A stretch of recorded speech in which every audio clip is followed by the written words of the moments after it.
let's switch this up.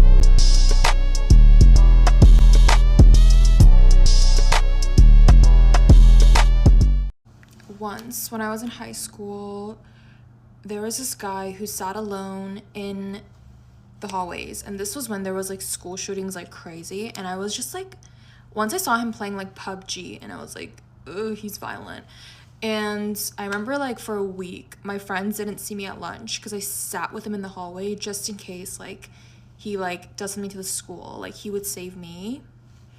I mean, he never did it in the end, but that's something I did. And yeah, I was just talking about school, and my school actually didn't take anything seriously. Like, my school genuinely just let racism happen. In my class, there was this one boy, and he was like a teacher's pet kind of guy. You know, like the weirdo that's also the teacher's pet. Yeah, he was one of them. And then there was a black boy in my class. Something happened, and then the teacher's pet boy, we're just going to call him Breadstick. Breadstick called this black kid the N-word. So obviously, everyone at school's overreacting like, whoa, you can't do that, whoa. The teacher got told whatever. He just didn't get no punishment at all. No detention, no isolation, no nothing. So obviously everyone's mad because he just called someone the N-word and he's not getting no punishment for it, because it was someone else who wasn't a teacher's pet, then they would have been getting isolation, transferred, everything. Obviously all the kids in school are just angry and like confused. When Breadstick's mind his own business, going to his lessons, whatever, everyone's coming up to him, interrogating him, being like, you can't say that, did you actually say that? You can't say that. So then Breadstick went to the teachers and was like, everyone keeps asking me if I said the N-word and I didn't say it. And then the teachers let him go home every day 15 minutes early. That's like a reward for saying the N-word. How is this kid actually getting rewarded for calling someone the N-word? I actually can't. Let him go 15 minutes early to avoid getting attacked after school. Fuck off. Me being me, I felt bad on this kid because I thought, nah, he probably didn't say it. Like, everyone's just bullying him. So I'm sat next to him in lesson. I can't remember what lesson it is. I think it's just one of them like dumb lessons like RE that we don't need. I was sat next to him, I was just talking to him, and I was like, did you actually say it? Just because I was curious and I wanted to know, because I didn't believe anyone. And then he went, no, I didn't call him then, and then said the N-word. He literally said it to me, and I thought, well, you definitely have, because it's a part of your vocabulary. So yeah, my school literally rewarded this boy for calling a black kid the N-word. Sorry, I'm not laughing. I'm just laughing at the fact that this is so unserious. How did he not get no consequences, no nothing? But then at school, if you called someone gay, you'd get isolation for a day. Make that make sense, please. Just found that really funny and unserious. And you know, because he didn't get punished for it by school, someone actually came and spray painted his bike because he used to ride his bike to school. No, that's not funny. Sorry. I think they like painted it pink or something. Oh, God. Y'all, this is why I need to stop being late for class. So today, y'all, I was a little late for class because I was getting ready and I looked at my lace and I said, hold on, baby, let me relay this because it's lifting up, okay? So class started, like, it was from 11:30 to 2:20. Keep that in mind. But when I noticed my lace was lifting up, it was like 11:20. So I'm like, okay, I still got time. About the time I got done, it was 11:31. So I had rushed out the door. I ain't make it to class. I'm not even gonna lie. I ain't make it to class until like 11:40. I think I left out of my dorm like around 11:30 something, if I'm not mistaken. But anyways, I got to class like around 11:45. Okay. So when I walked up in there, the man was like, you must be new. And I'm like, no, this is the class I always come to. And he was like, nah, you must be new. What's my name? And y'all, I'm not even gonna lie. I didn't even know the teacher's name. I don't even know none of my teacher's name. Well, my professors, let me correct myself. So he was like, yeah, what's my name? And I'm like, and our class big as hell, y'all. And like, we in one of them classes like where they got tables. It's not the one with the rows and stuff, like the big old class. Where the big old classrooms. We had a big old class, but this not a big old classroom that we in. So the classroom a little small. But it's like, I ain't gonna lie, it was like a good 50 people up in there. So I'm looking and, you know, they helping me out. They like, his name, Mr. So I said his name or whatever, but he just had to put me on the spot. He kept saying stuff to me, y'all. And I just hate having that attention because it's like all eyes on you. And me, when somebody put me on the spot like that, all I could do was smile. Like, I can't even get mad, like, because it's funny. So he like, yeah, like, you must be new because ain't no way you this late. And I'm like, shoot, class? Nah, this the right class. I mean, this is my general biology class. It's general biology lab, by the way. Okay. So he just kept talking. So when I said, damn, I wasn't on my phone, y'all. I had my phone like this. Why the man gonna say, And you on your phone too? I'm not on my phone. So then he was like, class, what I say about phones. Here go everybody. You know, no phone could be visible. Da, da, da. So I'm like, dang, he's still gonna put me on the spot. Like, what the hell?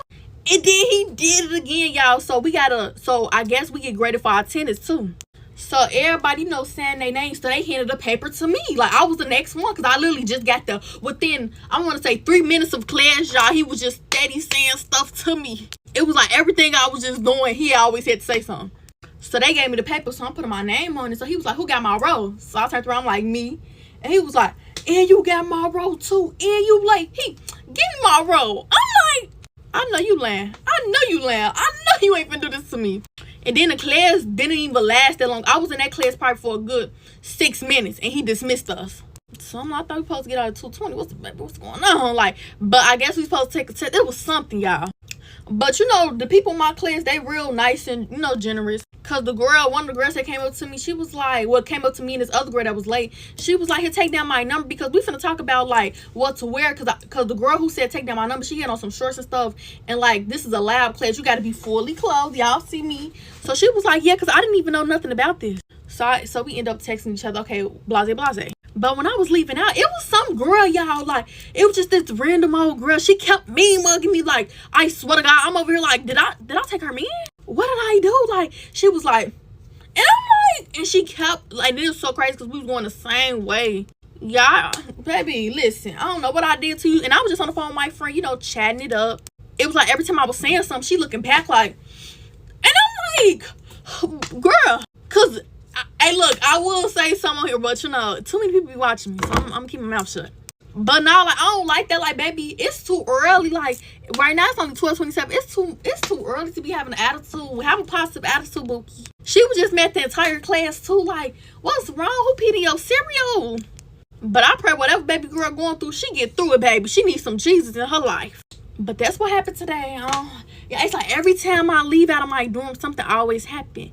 But I'm supposed to be. I'm gonna just wait to tell y'all tomorrow. Cause I'm supposed to be going on this little date with a friend though, with a friend. But yeah, I'm gonna get back with y'all. So see y'all. So boom, middle school, y'all. I got so many middle school stories as a young black girl, Lord.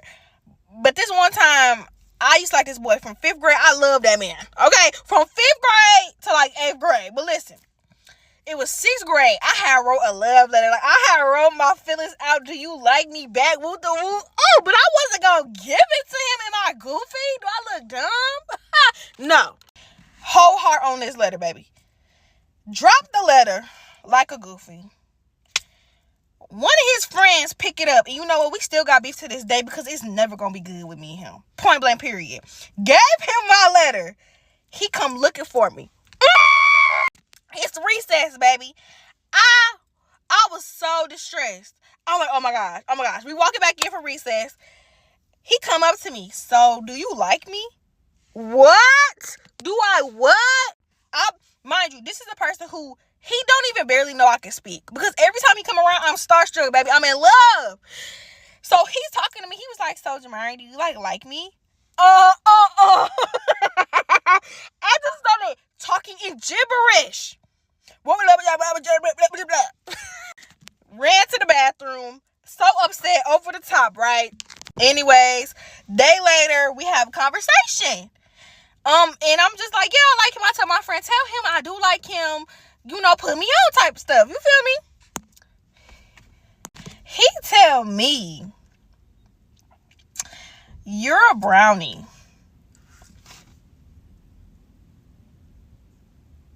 I'm a what? In other words, your big back black tail can't beat with me. And if y'all can see the Facebook messages, the embarrassment. He messaging me talk about, I told Taylor I liked her. I told Megan I liked her. It's so embarrassing. These are white girls, by the way. He's just telling me how he told them, and that's why I shouldn't be ashamed of telling him that I liked him, even though I'm around it, evidently. Y'all, it gets better. I cheated on my boyfriend with his best friend, and now I'm dealing with a psycho baby mom. Story time. I'm not normally one for calling girls psychos, especially baby moms, but this one is wild. This story literally starts out with So this is a juicy one. I started talking to this guy who was my best friend's boyfriend's best friend. So it was only about 2 months that we were talking. One night he invites us round, we're all having drinks, my best friend is there, and I meet the most beautiful man ever. We'll call him Steve. So obviously I'd been invited as this other guy's girl, but I spent most of the evening talking to Steve. Oopsies. At the end of the night, I followed Steve on everything and removed the other boy off everything. And I haven't spoke to him since. About 2 weeks later, I'm scrolling through Tinder and who comes up? Steve! And of course we match. I mean, look at me. 3 months into chatting, we make it official and things are going so well. One night, Steve just started completely ghosting me. I later found out it's because his nan passed away, but he then didn't speak to me for 3 weeks. In this 3-week period, Steve did actually have quite a bit going on. His uncle had had a stroke, his nan had died, but this is where it gets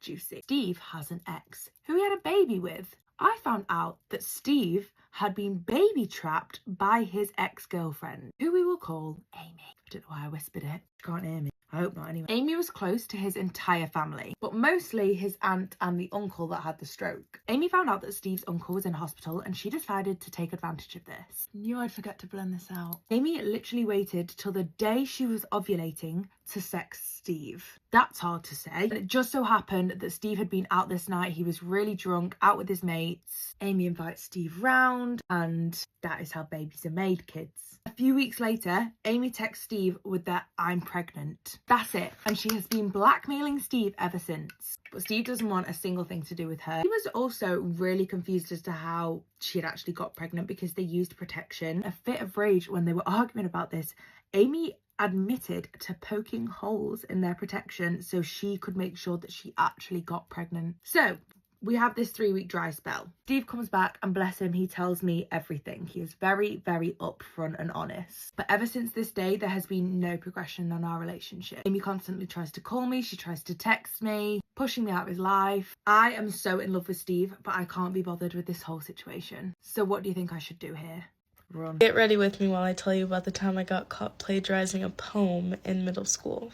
So, I think this was 7th grade when this happened. I had this teacher named Blank. I'm not gonna say her name, we'll call her Kathy. She was kind of a hard ass. Like, I mean, honestly, she was probably really nice, but middle school me didn't like to follow the rules, like, at all. So I probably just thought she was a lot meaner than she actually was.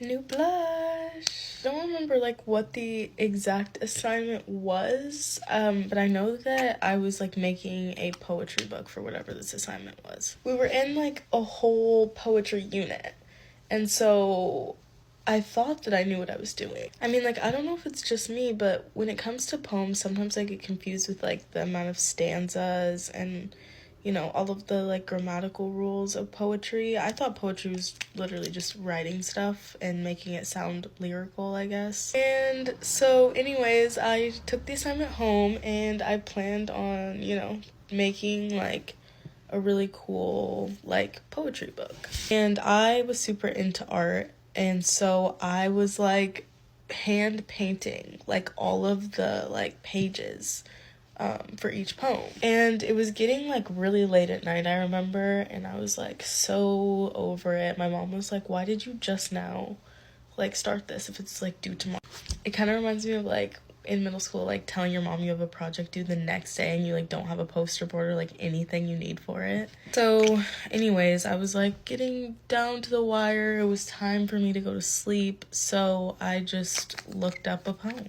At the time, I think I like knew that like it was bad. Like obviously like we had been taught like plagiarism is bad since like elementary school, but I think I just was gonna like reword it, but I had clearly like not reworded it well enough or something. I don't really know what went wrong, but it was not good. The poem that I had plagiarized was literally about childbirth, and keep in mind I was in 7th grade. So I remember my teacher being like, we need to talk. Or I think actually what happened was I just got sent to the office. I remember like low-key being mad at my teacher because she threw away the whole book. And keep in mind I had hand-painted all of it. Don't plagiarize. Story time I got caught running a T-page in middle school. So y'all, I used to be like really, really bad. I changed my life around, but I used to be like bad as fuck. So I was bored and just did shit because I was bored. Like, y'all, it was so bad. So I made a T page for my school. And like, girl, I was running that shit though. Like, baby, you thought I was the shade room. I was like, girl, today tea is in. Girl, clock that tea. I was talking about everybody. Bitch, I was even talking about myself, so bitches didn't think I ran it. So I told 2 people that I ran it. Girl, I should have never told them hoes. Them hoes probably told people that I ran it. But I fucked myself up. Y'all, it was so bad. Like, I was really doing that shit, and bitches was literally sending me tea to post on a page, like, y'all, like, I was like, so, my dumb ass, I was getting all these followers. I went live on the page, thinking I'm a bad bitch. So, I was trying to see who was up there. You know how you double tap, the camera turn around. Girl, I double tapped trying to see who on the live. Girl, that shit turned around on me. Girl, I started gagging. I ended the live. Tell me why somebody screenshotted me, and girl, my phone was blowing up, bitch. Like, I was gagging. So I'm like, you know what? Fuck it. I'm cool. I don't give a fuck. I don't care, girl. What they gonna do? Tell me why I went live on the page with my face, talking my shit, because I was homeschooled anyway. I had got kicked out of school, so I was homeschooled. I'm like, the fuck y'all gonna do? Fuck you. Like, girl, I was talking my shit. So yeah, that's my story time. Did you guys ever have a middle school crush that you were so obsessed with that you did pretty much anything to get their attention? Because I did. Okay, so to set the scene, it's February, I'm in middle school, and I have the biggest crush on this dreamy guy in middle school. Let's just call him Alex. Alex was a basketball player, and he had that, like, floppy Justin Bieber haircut that whenever he walked, his hair would, like, whoosh in the wind. So our school did this fundraiser called Matchmaker, where you fill out a bubble personality test sort of thing, and on Valentine's Day you would get a piece of paper with all of your most compatible matches. And I just thought that was the coolest thing in the world, because it was basically telling you who in the school is like kind of like your person, you know? So in 7th grade, I did the matchmaker thing for fun, didn't know that many people, but in 8th grade I had a plan. So I wanted to make Alex notice me, so hopefully, like, maybe he would ask me to be his girlfriend. And so what did I do? I took his matchmaker sheet from his desk in Spanish class when he was away from his desk, and I copied it, like, verbatim, so that I would be #1 on his compatibility list. And I thought that that was the smoothest thing that I could do. A couple weeks go by, it's Valentine's Day, and I pay $1 to get my compatibility sheet, and I proudly show off, oh, Alex is my #1 match. But instead of swooning over my romantic plan, he actually thinks that I am the weirdest person on the planet, and he starts ignoring the crap out of me. Needless to say, that plan to get him to notice me completely backfired, and to add insult to injury, he never asked me out, and my romance dreams of middle school just disappeared. I was heartbroken after this encounter. But, you know, looking back, I can't help but to laugh at this, because it was just so funny to think back to this story and how absurd it was to try and get this guy to notice me when he had no idea who I was. That's my embarrassing story of the time that I tried to get a boyfriend in middle school.